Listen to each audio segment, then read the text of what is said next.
Hi friends, so today I'm going to be talking about the 100 books that I'm reading in 2020. So I thought I would make a series on my channel where I do 10 books per episode, 10 episodes in total, and I just go through all the books that I'm reading this year. So I usually average around 50 to 70 books per year, so this actually is like a bit of a challenge for me, but I'm on about 86 out of 100 right now, so I think I'm definitely on track to meet my goal.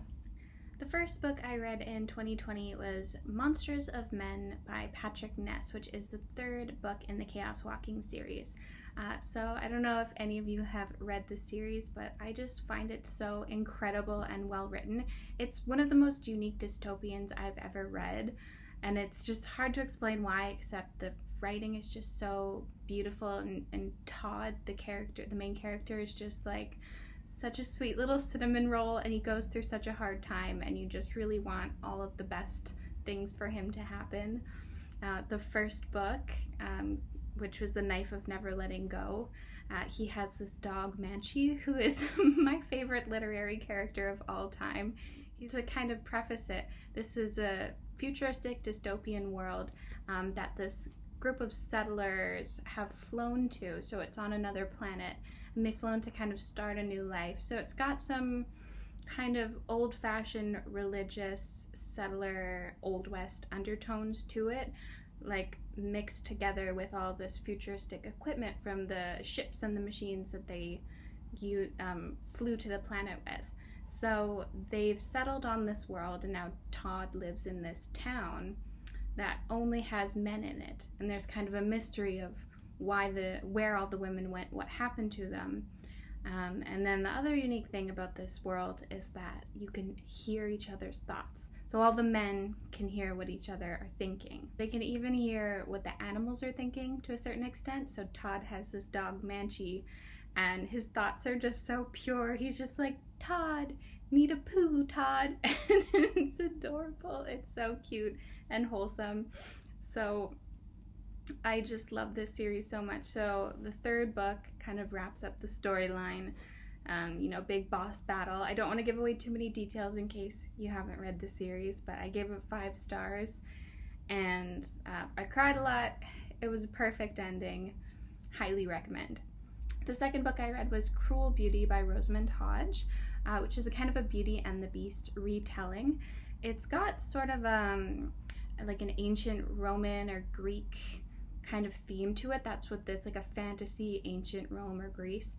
And it's about this character Ness, who is betrothed to this mysterious prince or whoever he is, who lives in this enchanted castle, and everybody's afraid of him. And over the years, this prince keeps taking brides, and then they keep dying. So she's been betrothed to the guy. His name is Ignifix.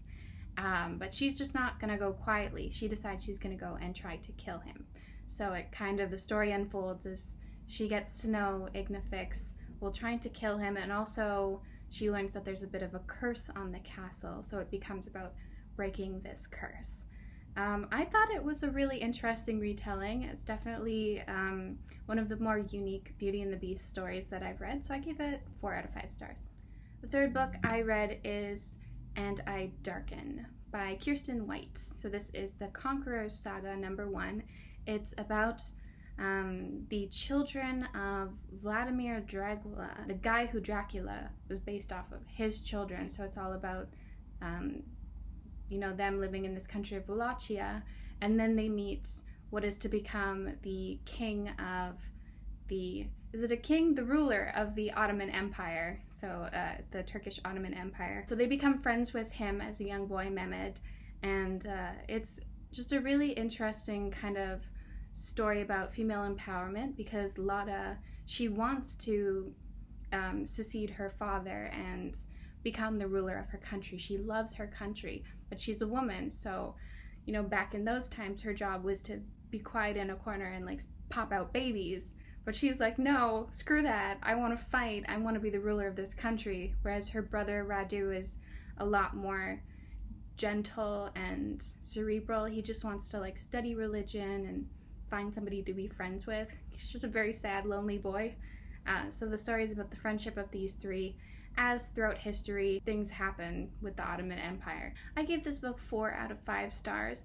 I think I might have rated it a bit lower than that, except I just really liked Alada's character a lot. But it was very slow paced, more, character studies and step by step the passing of time and what's happening. So I prefer things to be a little bit more quick paced, but I think if you like that kind of slow paced, character driven story, this would definitely be the book and series for you. The 4th book I read was Everything I Never Told You by Celeste Ng.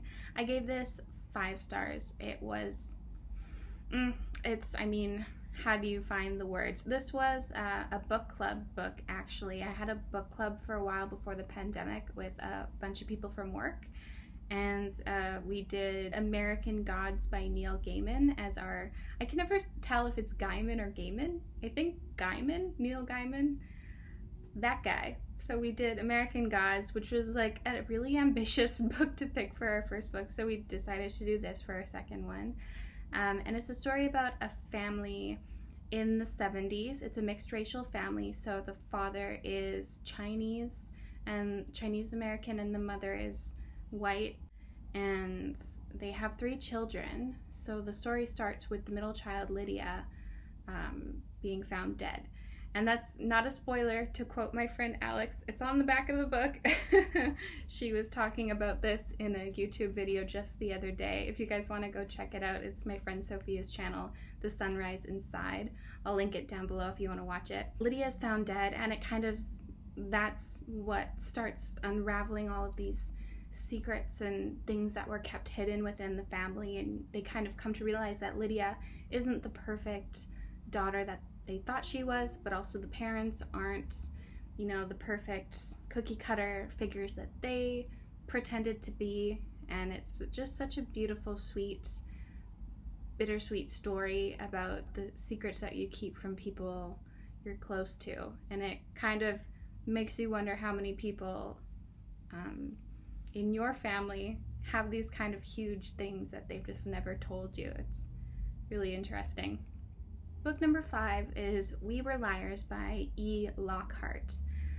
So if you know what this book is, you know that there's a big thing that happens, and that talking about it at all is kind of a no-no, because I don't want to give away any spoilers, because there is a big spoiler in this book.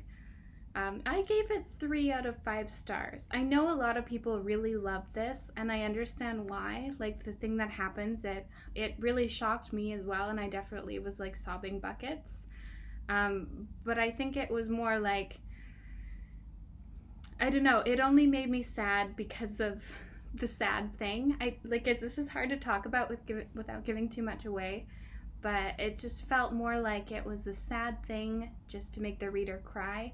It didn't serve like a literary purpose, and it wasn't done in so much of a deep, layered way. I don't know, that was just my opinion of it, where I was like, this is good, it made me cry, but like I wasn't blown away by it. I wouldn't go back and reread it over and over again. So yeah, I gave it 3 out of 5. The 6th book I read is All the Right Places by Jennifer Niven. So this one I actually didn't rate. It was really hard to figure out what kind of a star rating to give this, because it deals with such, deep issues, suicide and depression, and I think the character Finch actually is bipolar in the book. I think that's what he had. So it's, all of these really real issues that I empathize with so deeply in the world around me, that it's hard to, that issue is so emotionally tied to the rest of the book that I think I just found it hard to rate because of that. I think what Finch is going through is just so awful and terrible to read about that you really just feel bad for the kid. So the premise of the story is that these 2 characters, Violet and Finch, are teenagers who are dealing with some things in their lives. So her sister passed away in a car accident a while ago, and Finch is dealing with being bipolar and kind of struggling because no one around him really understands what he's going through, and nobody is really giving him the help that he needs. So it's these two troubled teenagers who are really struggling with a lot, and then they meet and kind of fall in love despite all of that. And it is a beautiful story. I think the character of Finch really, really spoke to me, and the kinds of thoughts he had and the things he was going through, I just thought were incredibly moving and heart-wrenching. So because of that, I just feel a really strong emotional connection to this book, and also things that happen later on at the ending, which I don't want to give away or spoil. But the character of Violet, I just really had a problem with her. She was so flat and one-dimensional, and just didn't seem like a real person. I don't know. She seemed so emotionless and wooden. I'm really hating on her hard right now. I'm sorry to everyone who loves Violet, but I don't know. I just felt like they didn't do much with her character, and Finch was where it was at for me. Finch was the guy. So yeah, I couldn't really give this one a rating. But if you like really sad teen stories that will make you cry, this is the book for you. Number 7 is The 10,000 Doors of January by Alix E. Harrow. So this book was talked about a lot in the booktube community, and so you might have heard of it already. It's just a world of doors, basically, but they're not regular doors. They're magical doors that transport you to other realms with, different universes, different languages. Some have magic, some don't have magic.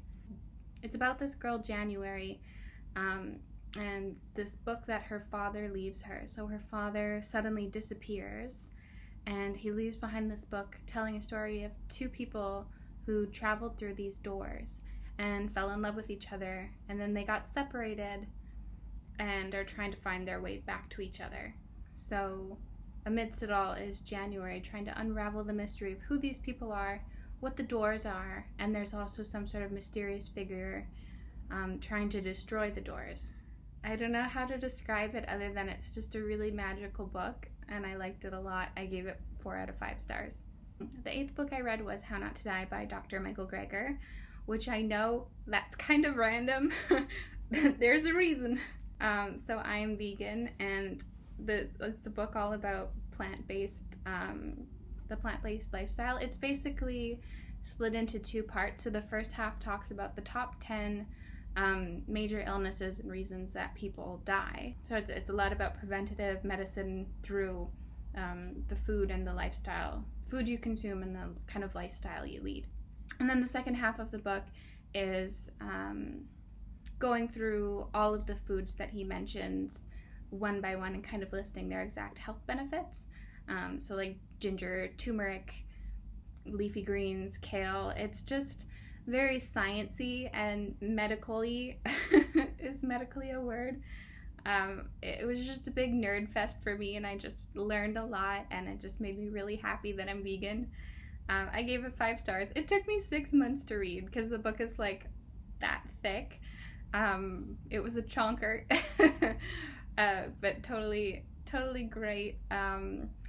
It's hardcore, not for the light of heart, but if you're interested in learning about how eating plant-based can help you from a medical perspective, highly recommend. Dr. Greger also has a ton of YouTube videos and a free website to educate people about it. If you don't want to read the book, just go check out one of his many other resources if you want to learn more about it.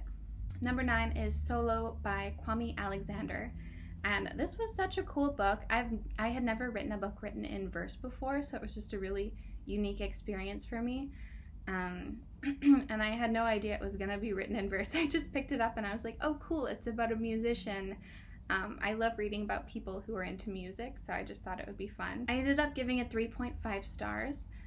So it's a story about this character, Blade, who is a teenager and the son of a rock star parent. So his father's a super big rock star, but he's also got all of the problems, the stereotypical problems that go along with celebrity, like being an alcoholic, doing drugs, being wild, skating around on his motorcycle and crazy stuff like that. So Blade has grown up dealing with this father who's, in and out of rehab and doing all this crazy stuff, and he's just trying to live his life.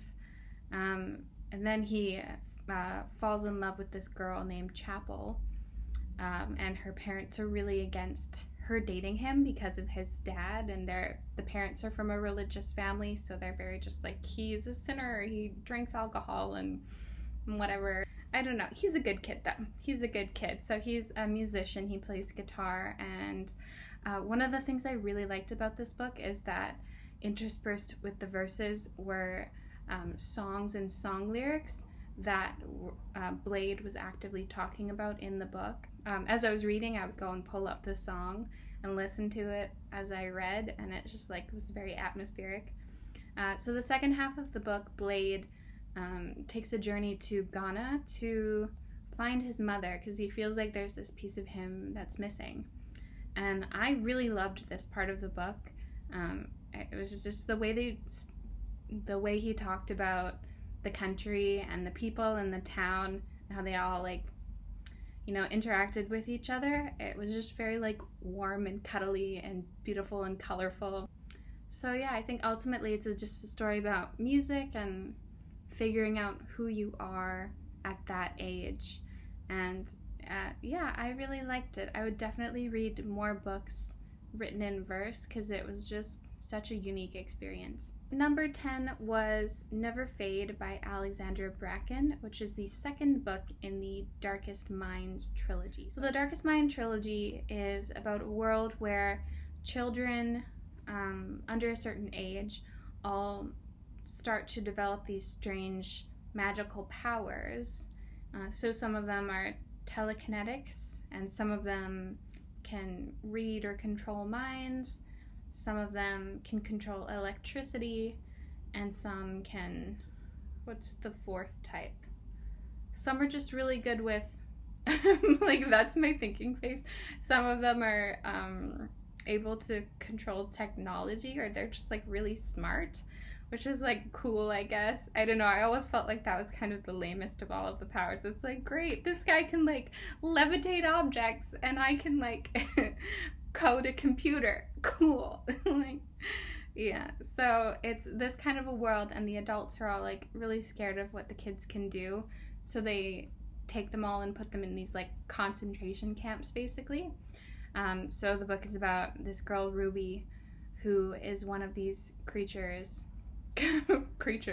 is one of these children, and it kind of follows her story and this group of other kids with powers that she meets, and them trying to free all of the kids, basically free all the kids in these camps and make their parents see that what the government is doing to them is wrong and like messed up. And basically it's a dystopian save the world type of story. So I read the first one last year, which is just called The Darkest Minds, and I loved it. I think I gave it 4 or 5 stars.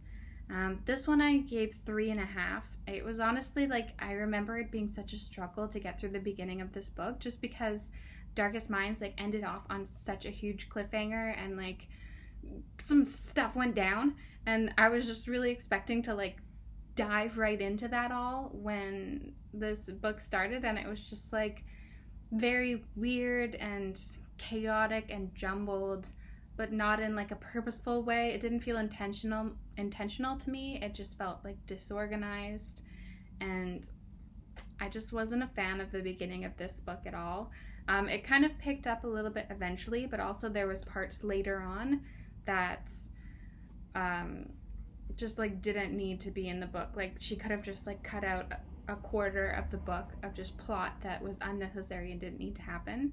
Okay, that is books 1 to 10 of my 100 book challenge. I've got a lot more videos planned for this series. I'm really excited to talk about the rest of the books I read. Thank you guys so much for watching.